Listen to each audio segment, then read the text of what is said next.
If you're planning on buying any cards from TCG Player, make sure you use our affiliate link right here in the description of our video to help support the channel. It's the best way to do it and it's free. Looking for PTGO codes? Poton Store has all the latest sets and promos instantly delivered to your email. You can use tablemon code when checking out for 5% off. Card Market is Europe's largest online marketplace for Pokemon cards. Whether you're looking for sealed product or singles, vintage or the latest sets, just follow the link in the description to find what you need. Want to show off your love for tablemon? Check out my 2021 merch. These new hoodies and shirts are available on Amazon. Click on the link in the description to get yours. This video is sponsored by the Pokemon TCG deck building website PokemonCard.io. Hello everyone and welcome back to another video here at tablemon. Thanks so much for tuning in. So continuing with the Liverpool decks coverage, TORD REKLEV, to my biggest surprise, ended up playing Mew VMAX. That also sort of goes against what I'm used to from seeing from TORD. So obviously Mew VMAX is a very powerful deck overall. And as I was playing personally in Salt Lake City, I was thinking, well, if I really wanted to maximize my chances of donking opponents when going second, I would want to be playing 4 Lessa Sparkle, right? In order to get, that's a most key card usually, in order to accomplish the donk. However, 4 seems overkill, of course. And I'm very surprised at this list. As you can see, it only has a 3-2 Mew VMAX line. So if you price 1 Mew VMAX, you're in a little bit of trouble, right? Only a tad bit, but you are in a little bit of trouble. Of course, this will happen not often, but in a best of 3, 9 rounds plus 5 rounds plus top 8 regional, I feel like you're bound to run into that more than once. And that could factor in.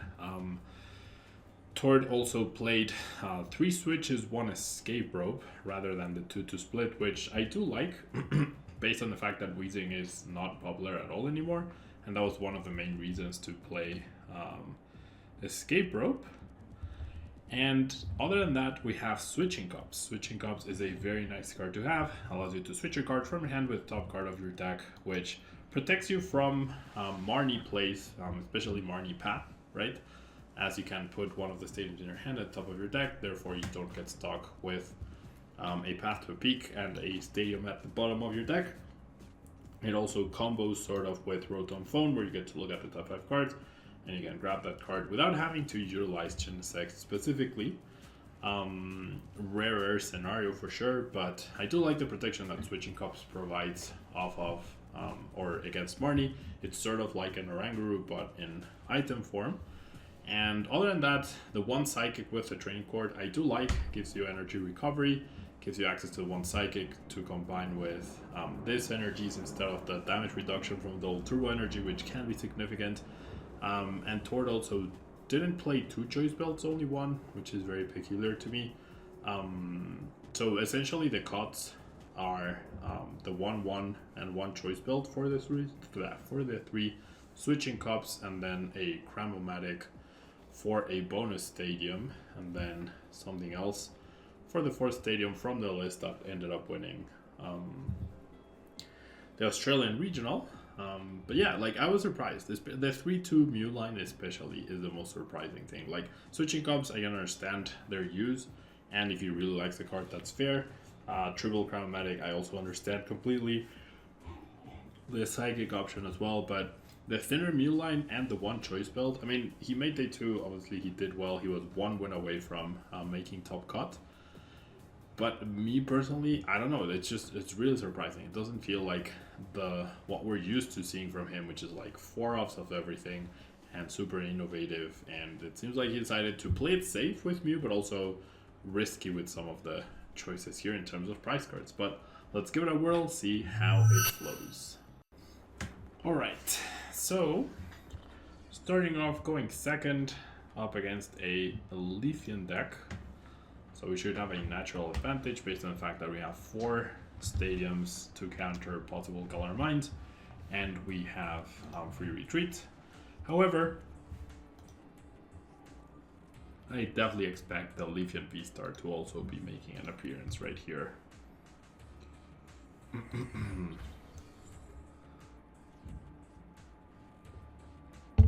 Alright, so now of course I would like to get a donk right here against this Leafeon. I'm definitely gonna be playing you. So I have this Mew VMAX and I have to conserve it for sure. I mean, even getting some damage on the Leafeon would be fine. So I'm just thinking, off of this, if I go attach and then Chromomatic, I might just Chromomatic for a Battle VIP pass if I flip heads. If I don't flip heads, I think I'm gonna have to give up on the power tablet, so not much I can do. Okay, I do flip heads, so I also have the option to Alessa Sparkle, along with drawing 3, and that would guarantee the attack. Maybe that's what I do instead. I do have 3 Fusion Strike energy, so my chance of pulling this off ends up being way lower. Unless I went for the Fusion Strike energy Quick Bolt for a Genesect, but then the Mew's still there. Yeah, I think this is what I'll be doing. Yeah, so I will be giving up on the power tablet, but that's alright. Yeah, that is generally alright. So I also priced a Mew, so that is important to note. Go ahead and choose these two, attach the energies. I do have the other Mew VMAX available. So I do have a 2-2 Mew available, which is nice. A Battle VIP pass off of this Genesect would be absolutely broken, and that's exactly what I get. So pretty broken right there. My Mew shouldn't be threatened by either Leafeon attack, right? Actually, no, the other Leafeon does knock out Mew, but he can't bring it up. And if he does, then hopefully I can find the other Mew off of one of these two Genesects. I do have the Ultra Ball to guarantee it. So I can certainly do that, and I think that's what I'll do, right? Just guarantee myself the Mew. In case this one goes down, I'll have the follow-up attack with the Meloetta for a little bit of chip damage, and then the Mew VMAX potential follow-up. I'll keep the Stadium for Galar Mind counter, or maybe my opponent could be playing Path to a Peak as well. The Switching Cups does provide protection against a possible Marnie plus Path play, which I feel like Leafeon V-Star is definitely the better Leafeon evolution at this point, so I'm going to protect myself off of that, and we'll just go ahead and Melodious Echo. So that's being super careful, but with no knowledge on my opponent's deck list, with no knowledge of what their list looks like, I think playing it safe, like there's no harm in playing it safe, right? Like I won't miss the Switching Cups 2, 3, or 4 turns down the line. The good thing about this is that my Mew is protected from the Ivy Star ability, which my opponent might actually forget. They do 108 damage, so you can knock out this Mew, but they can't knock out this Mew unless they go boss. Right? That's what they can do. But in fact, they don't actually end up going for it. They just take the 1 prize card, which is completely okay by me. The chip damage could end up being impactful at some point, especially if that Leafeon evolves. Alright, so we'll go ahead and do this. I will go ahead and just bench the Meloetta right here. And we're looking for an energy. I'm not going to commit these 2 cards just yet, because they could be important later on. I do find an energy. Alright, I do find an energy. Not the one I wanted though, but any other Mew VMAX seems a little difficult, so I might just end up having to attach that one. Which is like, it provides a 2-shot, so it's still potentially fine. So we'll do this, and then let's just draw 2 cards. I don't want to be too greedy. The switches, I feel like there's merit to the switches. And okay, this is not great, but not bad either. Yeah, I'm just gonna go ahead and cross Fusion Strike for the Technoblast with as much damage as I can. We'll find out, I guess, if my opponent is playing any sort of healing. 70 HP left on this Leafeon. Ultra Ball probably for a Drizzle, for a research, perhaps. No, just a Leafeon VMAX, in fact. And just the raw research. Alright.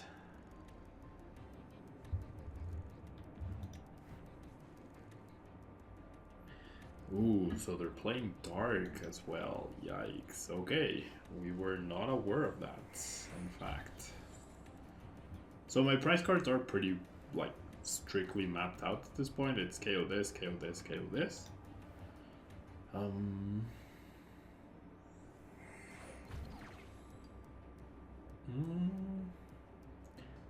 That I don't agree with. Huh? Not only does that reset my attack, they didn't even have a knockout even without the resistance. So I'm not sure what just happened here. Okay, seeing this ability as well, I feel like now I can safely just get rid of stadiums at this point. I'm glad I saved the switches, right? That's definitely very good. So we have knockout on this, but I would actually love to chase down the Moltres. That attack didn't make any sense. Like, if you were going to use your V-Star, you should have just knocked out the Mew. That way, you were one knockout away from winning the game. So, very, like, questionably executed by Liam Nelson, my opponent of this match. I do find the boss, which is exactly what I want. You're doing exactly 220 damage for the knockout. I'm gonna forgo the switching cups and just establish the other Mew VMAX. I think that's fine. No option to Psychic Leap after doing this, but this is okay. Have the two very easy targets right there. We'll draw an extra card. We'll draw an extra 3. And now it just comes down to boss for the win. So thinning as much as I can and finding that is ideal. I do have both bosses available, and I'm confident I can find those quite straightforwardly. No attachment for me either, but that's alright. So Technoblast for the perfect numbers, the perfect KO, and we are good to go. Yeah, I don't foresee any sort of trouble now winning this match. If my opponent had knocked out the Mew, and they had another bird with Raihan Axis, then I actually feel like they probably could have won this one. But now we don't even care about the Marnie. We would only care if they are playing Path to a Peak, which they might be, but everything about their deck indicates that they're not playing Path to a Peak. And saving the switch is very important in case of, and or escape ropes, very important in case of Galar Mine for sure. So I think we're good. I honestly think we are good to go here. They also promoted this Leafeon, so now we don't even need to waste the boss, which is fantastic. And we are definitely closer to energies, as all the cards at the bottom of my deck are not energy, so nothing. I don't think we can lose here. I really don't think we can lose here. That's how we lose, I guess, whiffing energy. That's the only way we lose. So I did use Technoblast this turn. 180 is completely fine and safe for us. We know we priced an energy. I'm just gonna draw 1. Actually, I'm gonna play the switch, and then I'll draw 2. And then I'll play the Rotom Dex, because that should guarantee an energy no matter what. Perfect, alright. Because I'm pretty sure the bottom cards of my deck are all, or aren't anything aren't anything we need, and the next 5 cards were definitely going to include energy at some point. I'll draw the extra card. Sure, I should have drawn that before retreating. Important to do things in the right order, and we'll just go ahead and Max Miracle in case my opponent fails to damage me for some reason. But now all I need to find is a double turbo along with the Leafeon, and I have this, I can burn.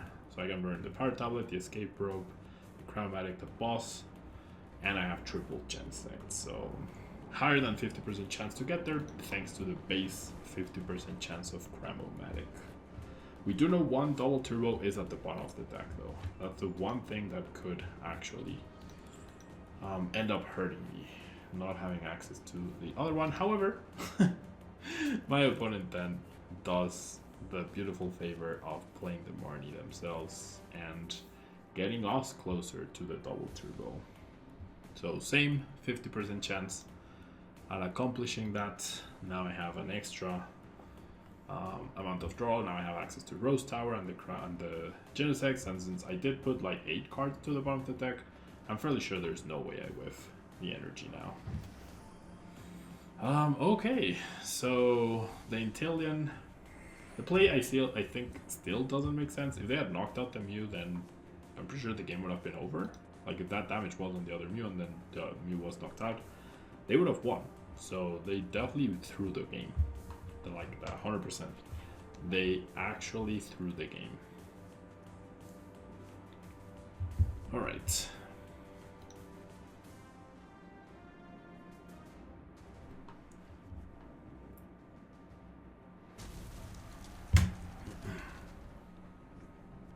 I would need to like majorly whiff here, and I don't think it's even possible at this point.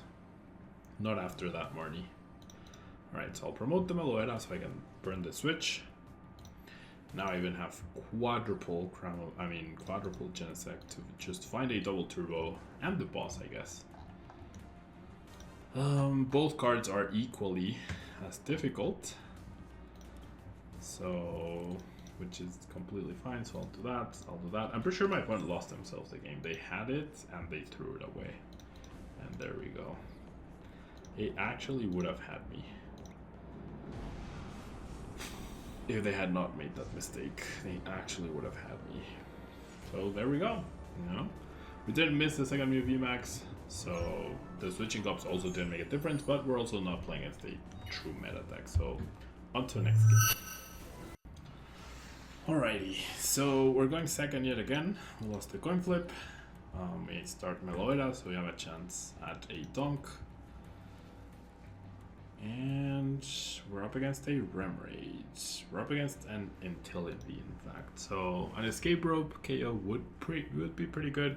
With only one escape rope in the deck, it's not looking very likely, but that's alright. Playing to a 1 KO could be important against this deck, as it does have access to the Sherrills. No longer an option to go for the escape rope. Interesting that that's the card they choose to discard rather than benching 2 of them, but hey, the other 4 cards must be very valuable then. Alright, so yeah, even if I could take a price here, I don't think I do in fact take a price here, especially, yeah, I have all 4 Fusion Strike energy. Getting one-shots on the Inteleon is going to be way more impactful, so that's what I'm going to play towards. This person will be playing Path to a Peak though, guaranteed. So I'm going to grab double Genesect. I do have the other Meloetta, which is good to know. I will go ahead and quick pull away a Ultra Ball for a Mew. I'll go ahead and do this. I'll go ahead and do this. I guess I'll get rid of 1 switching cups. I do play 4 stadiums. I play Chromatic. And I play the switching cups as well, so I feel like this has more value than guaranteeing that I put the stadium at the top. Now this is very awkward though. That is incredibly awkward to draw. What a crap hand to draw. Alright, well, I don't want to get rid of my stadiums. They might be necessary and or important. Okay, now the Avery is actually pretty scary with a thinner Mew line. So I'm gonna get rid of 1 Genesect. I didn't take a mental note of how many Mews or Genesects I priced, so choosing either one could have been bad. But if I priced a Mew and I discarded a Mew, that's worse than if I priced a Genesect and I discarded Genesect. If I priced 2 Genesects, then there was no good decision no matter what, but we'll see. My opponent could also not be playing Path to a Peak, but I feel like optimal Rapid Strike Inteleon VMAX should be playing for Path to a Peak. I do like the Avery though. I do like the Avery play. Alright.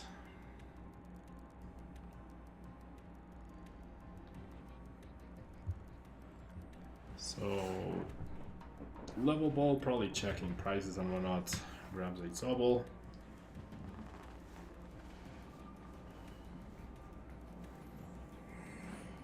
Rapid Strike, search for the energy, so probably a dead Meloetta at this point. Yep.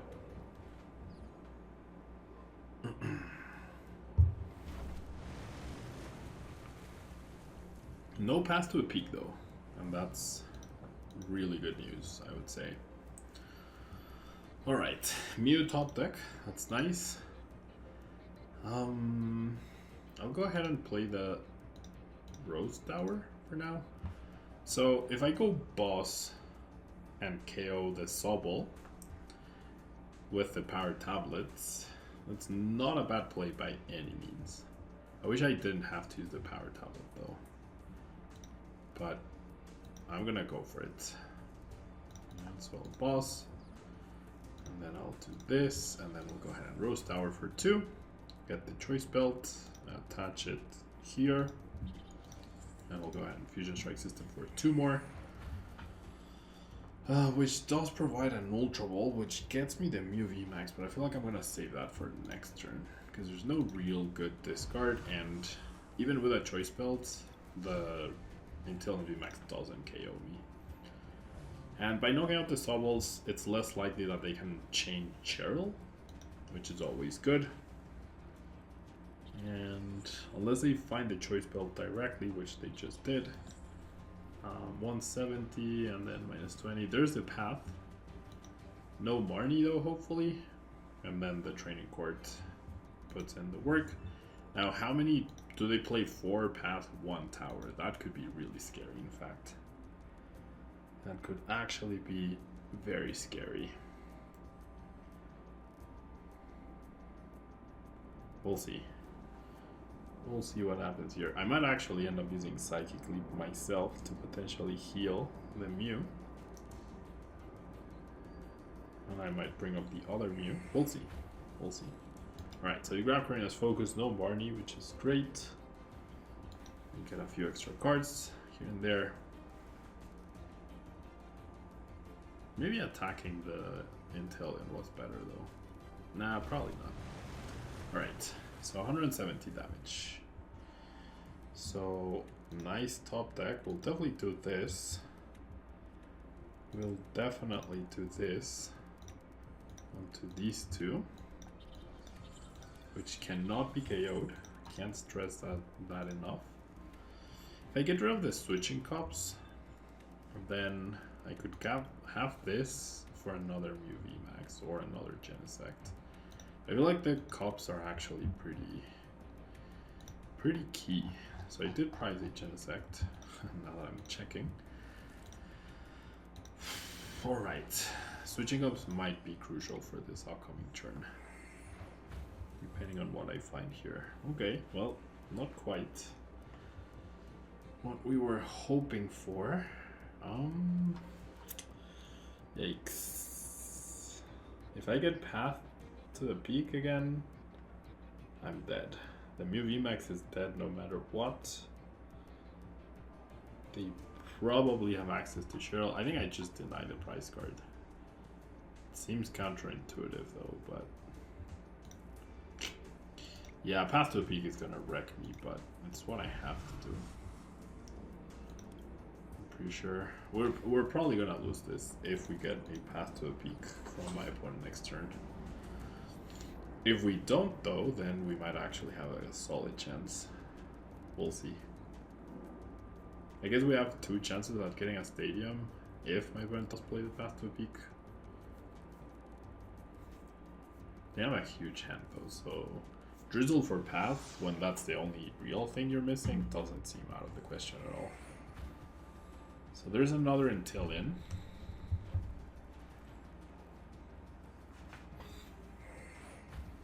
Oh, what? They're actually playing water energies along with path to a peak? What?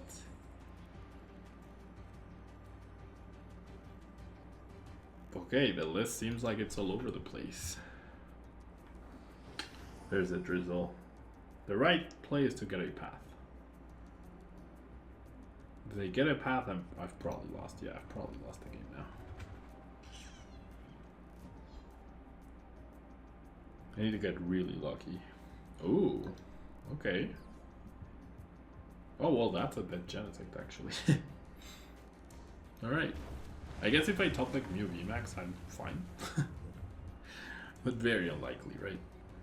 Ah, the Ultra Ball. If I had kept the Ultra Ball instead of the switching cups, I actually would be perfectly fine. Oh no, wait, I need Meloetta, never mind. I would actually need the Meloetta. Okay, I actually cannot attack this turn. Okay, let me do this. Stadium. Nope. Okay. I'll do this then. Alright, so then I need a beautiful Rotom phone right here.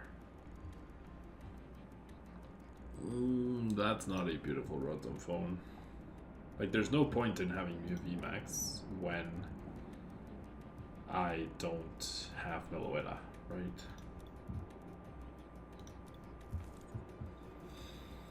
Okay, so I guess I hit for 100. And I keep the Mew. I don't think I win here though. Never. I don't think I ever win now. I know I'm blocked another turn.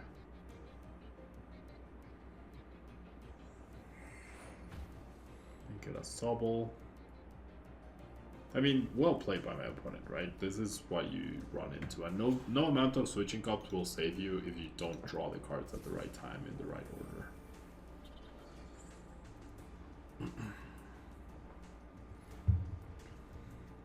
And there you have it, right? There you have it. Scoop Up Net. That guarantees another Cheryl. Yeah. I don't see myself coming back from this at all. So I'll do this. Yeah, there's no way. There are 3 prizes as well. So I'm gonna go Max Miracle, and then they'll damage me, and as long as they can damage me twice, it's game over. It's literally game over. So I don't know. This list doesn't feel anything special. Like, it doesn't have the magic, the TORD magic, I would say. Of course it's good, it's Mew. Of course the switching cups have merit in the deck. And like, there's nothing wrong with playing it safe and playing it like straightforward as TORD did with this deck, right? So absolutely nothing wrong with that. But yeah, this is where I'm gonna concede. Like, I only have 1 Pokemon left. I can't bench anything else, or else it gets bossed, most likely. And I'm never gonna outbeat or outrun a double or an infinite Cheryl combination, essentially. So yeah, this is just plain old Mew, a little greedier, a little more versatile with the switching cups, but still the same weaknesses, still the same gameplay, and still the same raw power for sure. Thanks so much for tuning in, and I'll catch you in the next video.